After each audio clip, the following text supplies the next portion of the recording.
Hi, everybody. Thanks for coming, and thanks a lot for staying. This is Guocheng Song and Jenny Wang. We are from Intel.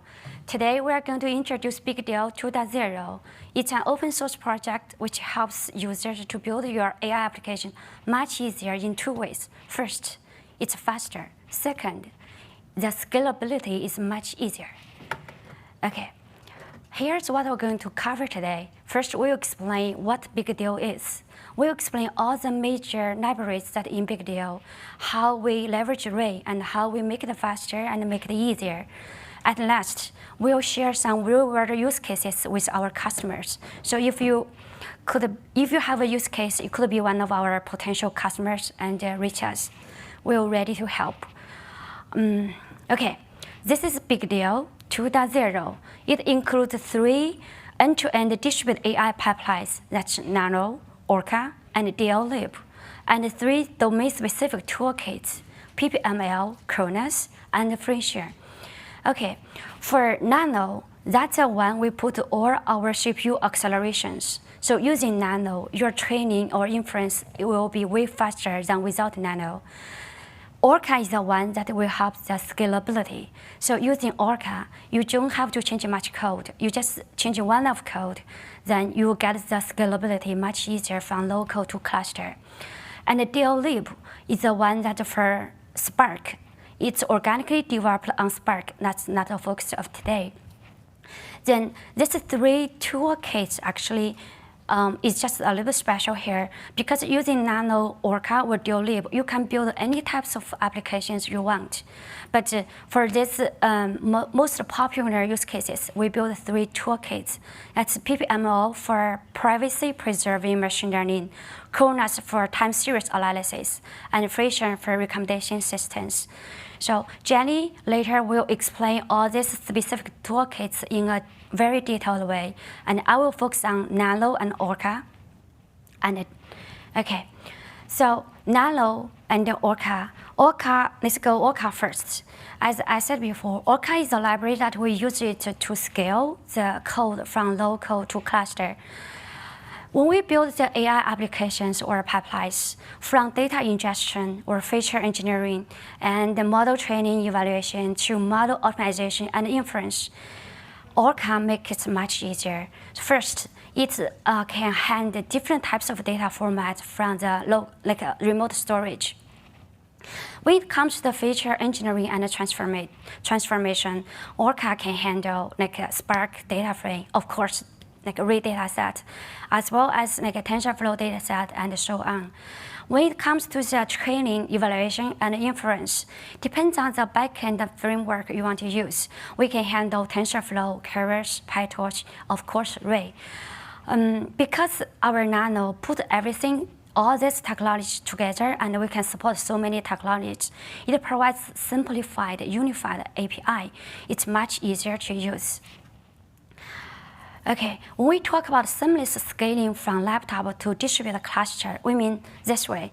So when we want to run some applications, first we install the software. Here is BigDL-Orca, and then we pull some data and prototype on the laptop.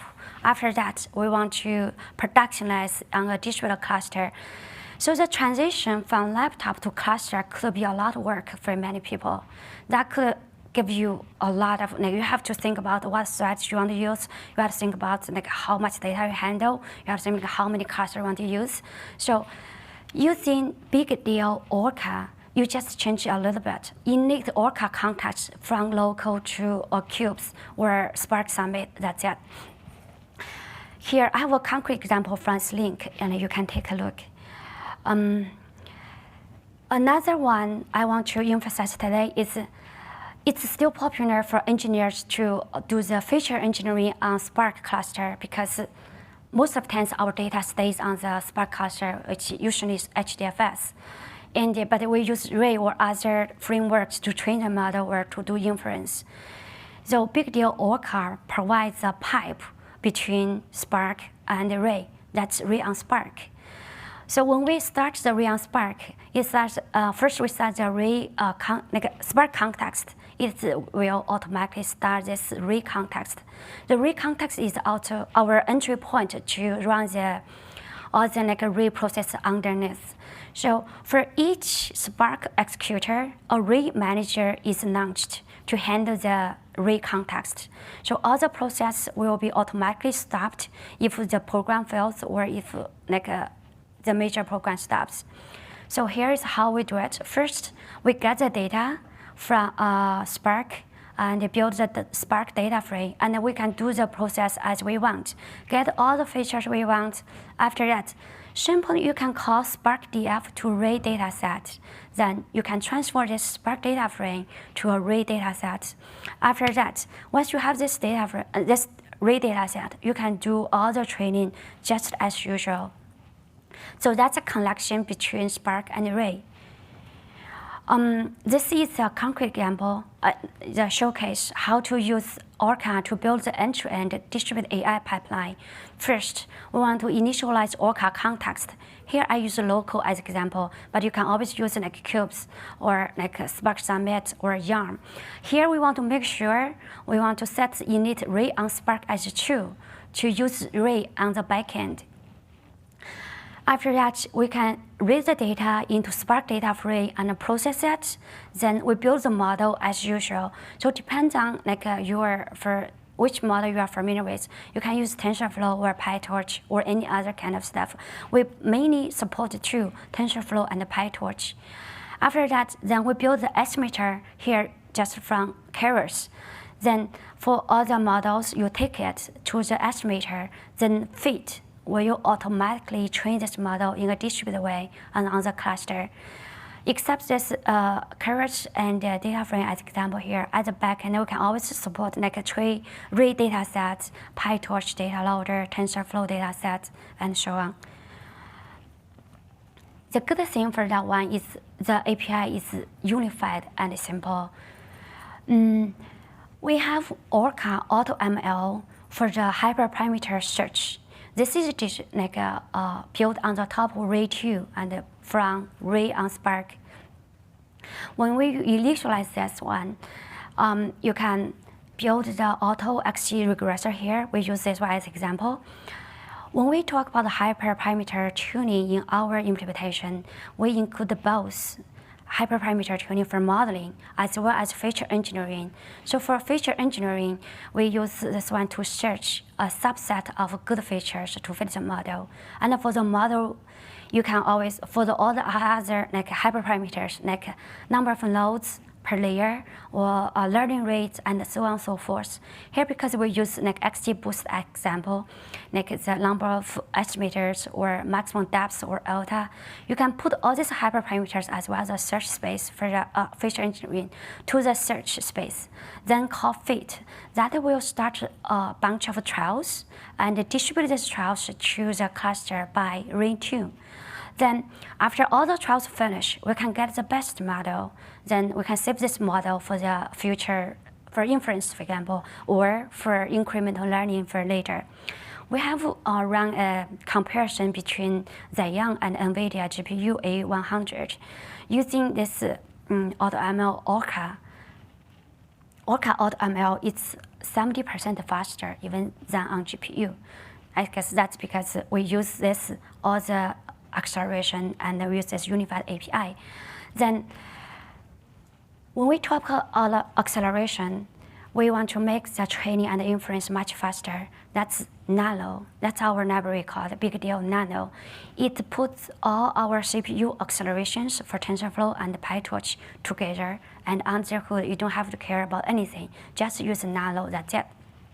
Okay, so there are a lot of accelerations outside. It's including a better memory allocator, proper environment variables, FX512, multiple processing, inference engine, and quantization, so on. And each of the acceleration will make the training or inference slightly faster, but each of them takes a lot of effort and expertise to do it. Then this BigDL Nano put everything together and automatically configured and enabled according to your platform. So if you use BigDL Nano, you don't have to care about how I do this or that. Then you get or even the platform, you don't have to care. It's automatically configured and enabled according to the platform. Okay, here is an example to show you how we do it. The left panel, this is the traditional way how we use a standard PyTorch Lightning library to train a model. If we want to enable BigDL Nano, it's just the simplest way. Instead of import the trainer from PyTorch Lightning library, we just import the trainer from BigDL Nano. That's it. Here we set the number process and use Apex H2 to use more like optimization from Intel. Okay, it's kind of, because the Nano gets all the configuration and acceleration automatically, we run this benchmark to compare without Nano or with Nano. But on both laptop or container, we get the substantial speed up. So on local, it's not as much as container, but the container is the one we care the most because that's when you get the productionized stuff. For the training on the container, we get almost 6 times training speed up. And for inference, we get almost 10 times inference speed up. So it's kind of a lot. If you run all if you are PyTorch or TensorFlow trainer, you want to use one, I really suggest you can try BigDL Nano and BigDL-Orca. You get it much easier and speed up. Okay. Nano also have some like acceleration on read 2. The first acceleration we've done is we put our acceleration that said about all the Nano acceleration, including all the environment variables, or multiple processing, and so on, into our Orca and define a nightly trainable. So in this one, it includes all the acceleration already. And the second acceleration here for read 2 is for CPU binding, we put it as 2. Then for each CPU, I will let this CPU exactly run this trial, then the CPU 2 for the trial 2. Then I will make that makes it faster to access the data. When we, after all this, we run a benchmark. Compared to a program without Nano, like read 2 is like a lot slower. We get like 4 times speed up. But for the multiple core, we got at least 20% speed up because that's configured in a better way. Because the read 2 default is not configured in a very speed up way. After this one, if we put the core binding together, we got even more. That's 60% more for Nano and the core binding. So it's good to try. For more information, you can also see from our website. This one, I really want to maybe reproject, review it faster, and we can merge the like a PR much faster. Okay, so after this, I will hand over this to my colleague and for the 3 toolkits. Okay. Thank you, Gojo. Sorry. My name is Jenny Wang, and I will continue to introduce our 3 domain-specific toolkits. One is the BigDL PPML, another is Kronos, and the last one is the Friesian. First, let's look at the BigDL PPM. As you know, protection, privacy, and confidentiality is critical in the large-scale data analytics and machine learning, especially in the cloud or hybrid cloud. So we create this BigDL PPM solution to create a secure and trusted big data and AI application environment. So in this diagram from the lower level, we combine several secure technologies like Intel SGX, LibOS, secure key management, remote attestation, data encryption and decryption. And on bottom of the secure execution layer, user can apply their standard AI workflows or big data workflows using the Apache Spark, Apache Flink, XGBoost, Ray, TensorFlow, PyTorch, etc., without sacrificing the privacy. And on the top layer, we provide several trusted big data and AI applications, such as the trusted SQL and data frame, trusted machine learning and deep learning, and the trusted federated learning. So here is the workflow that how the BigDL PPM works. So it's a BigDL PPM provides a standard distributed AI applications on the encrypted data. And the whole pipeline, the end-to-end pipeline, can be security enabled. You can see from the data injections, BigDL PPM provides the key management from the key management service to provide the data encryption and decryption, and do the secure data transfer from the data lake or data warehouse. And then using the provision and the remote attestation to provide a trusted cloud environment, either on-prem or on cloud in the Kubernetes, based on the Intel SGX nodes. And then leverage several technologies like the Intel SGX, encryption, TLS, to do the secure data computations and communications. And after the data analytics and AI, then save the results to the distributed data stores with the secure data transfer and data encryption based on our key management service. So this is a whole workflow for the PPM. Let's look at the Coronas. Coronas is the application framework for the scalable time series analytics with the AutoML support. In Coronas, we support the TS dataset, which provides more than 30 algorithms for the distributed time series data operations, like the scaling, rolling, etc. And we also provide the more than 10 building time series models to do the common time series analysis. And we also provide a distributed hyperparameter tuning. So user can define their search space and use the Coronas search engine to run the retune jobs based on our Rayon Spark framework of BigDL, and then get the best model and the parameters from the retune. The BigDL-Friesian is an application framework especially for the large-scale end-to-end recombination solutions based on the optimized Intel Xeon servers. For the common users, I think to create a whole recommendation system from scratch, which is take a lot of efforts. So we create the Friesian to make the user easy to create their recommendation solutions. So in this Friesian, we have 3 stages: the offline stages, nearline stages, and online stages. And these 3 stages are interacting with each other. In the offline stages, we are focused on the distributed feature engineering and the distributed training.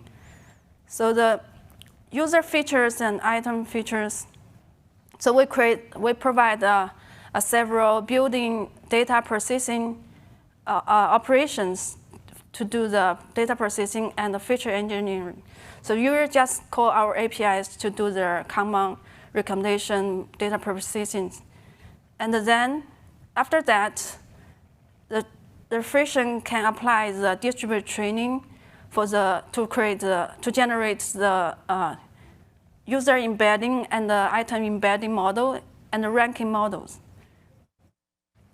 The distributed training can be running on the Spark or on the Ray clusters. And we already implemented several popular recommendation models like the wide and deep, DIEM, DLRM, etc., to make the user easy to use. And in the nearline stage, which is to provide a near real-time update. We save the user features, item features, and user embeddings into the in-memory KV store, and to make it easy to be retrieved when the online request comes. And the user profile and item profile can be updated according to, from time to time according to the system configurations. And the models are held in the repository and also can be retrained according to the new coming data from regular basis. And in the online stage, which is to do the real-time online serving. So when a user request comes, the feature service will retrieve the user features and the item features from Kiver store. And then the vector recall service will trigger the similarity vector search to search the most relevant items based on the similarity between the embeddings of the target user and all the items. And after that, it will get maybe hundreds or thousands of item candidates through this, the first pre-filtered stage. And the pre-filtered item candidate will be fed to the ranking model to get the final result. So that's the whole online serving process. And up to now, BigDL was already adopted by many real-world end users in industries and in various industry areas like the consumer, finance, health, manufacturing, science, etc. So I will dive in several use cases to show how the industry users use BigDL to create their end-to-end pipeline. First, let's look at the AI at scale in MasterCard. AI at scale is a driving force to create high value from data through the big data AI technologies in MasterCard. So the whole pipeline includes data injection from transactions, data ETL, distributed training and tuning, and deep learning model management, distributed inference. And by built on top of BigDL, the AI at scale makes the data scientist and the data engineer in MasterCard to develop their distributed AI applications, especially for TensorFlow and PyTorch, based on their existing enterprise data warehouse platform. And as a result, MasterCard harnessed the AI to the several different applications by supporting up to 2.2 billion users and hundreds of billions of records, and running the distributed training on the hundreds of Intel Xeon servers. Let's look at another example that will work with SK Telecom. Intel worked with SK Telecom to build an end-to-end AI pipeline to do the faster predictive network quality analysis from the ST Telecom's huge amount of live data set. The whole pipeline includes the data injection and data preparations and distributed training and inference. By leverage the Apache Spark, BigDL, and TensorFlow, we help the SK Telecom to create a unified pipeline through the data processing to the training and inference. And in the testing, the end-to-end inference pipeline gets up to 6 times faster than their previous GPU solutions. Another example is we work with Burger King to create their fast food recommendations. This solution used the RE, Apache Spark, Apache MXNet, and BigDL, working on the Rayon Spark framework of BigDL. So in this solution, the Burger King integrates the data processing with Spark and the distributed training with the Ray and MXNet on the Ray on Spark, and works on the same cluster where the Burger King's data is stored and processed.